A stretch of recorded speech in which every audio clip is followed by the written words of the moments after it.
Sugar పేషెంట్స్లో కాలికి తగినంత రక్త ప్రసరణ జరుగుతుందో లేదో తెలుసుకోవటం ఎలా? నేను మీ doctor Sunil Kishore, plastic surgeon Ongole.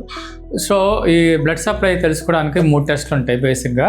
First one ఏంటంటే ఏబిపిఏ అంటారు, అంటే యాంకిల్ బ్రేకల్ బ్లడ్ ప్రెషర్ అంటారు. ఇది మనం సింపుల్గా ఓపీలో చూసుకుంటాము. మనం కాలికి ఎంత బ్లడ్ ప్రెషర్ ఉంది, చేతికి ఎంత బ్లడ్ ప్రెషర్ ఉంది చూసుకొని 2 కంపేర్ చేసుకొని దాన్ని బట్టి కాలికి తగినంత బ్లడ్ సప్లై అవుతుందో లేదో తెలుసుకుంటాం. ఇది సింపుల్ టెస్ట్, ఓపీలో చేసుకోవచ్చు. రెండోది ఏంటంటే కలర్ డాప్లర్ అల్ట్రాసౌండ్ అంటారు. ఇది స్కాన్ సెంటర్కి వెళ్ళాల్సి వస్తుంది, రేడియాలజిస్టులు చేస్తారు. ఇదేంటంటే బోత్ ఆర్టరీస్, వీన్స్లో మనకి బ్లడ్ ఫ్లో ఎట్లా ఉంది, స్పీడ్ ఎట్లా ఉంది, ఏ డైరెక్షన్ వెళ్తుంది, ఎక్కడైనా బ్లాక్ ఉందా, లేదంటే ఎక్కడైనా రక్తం గడ్డగట్టిందా, లేదంటే వ్యారికోస్ వీన్స్ ఉన్నాయా, ఇవన్నీ కూడా మోర్ అప్డేట్స్ అనమాట. ఎక్కువ విషయాలు తెలుస్తాయి అనమాట కలర్ డాప్లర్ అల్ట్రాసౌండ్లో. నెక్స్ట్ టెస్ట్ ఏంటంటే 3వ టెస్ట్ యాంజియోగ్రామ్, అంటే పెరిఫరల్ యాంజియోగ్రామ్ అంటారు.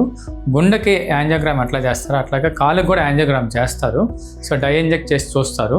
ఇదేంటంటే చాలా స్పెసిఫిక్గా ఉంటుంది. ఎక్కడ బ్లాక్ ఉంది, థైలో బ్లాక్ ఉందా, లెగ్లో బ్లాక్ ఉందా, ఎన్ని సెంటీమీటర్స్ బ్లాక్ ఉంది, దాన్ని బట్టి మనం ఏం చేయొచ్చు, బెలూన్ యాంజియోప్లాస్టీ చేస్తే సరిపోద్దా, స్టంట్ అయ్యాలా, అంటే బైపాస్ చేయాలా అనే డీటెయిల్స్ అన్నీ కూడా ఈ పెరిఫరల్ యాంజియోగ్రామ్లో తెలుస్తాయి అనమాట.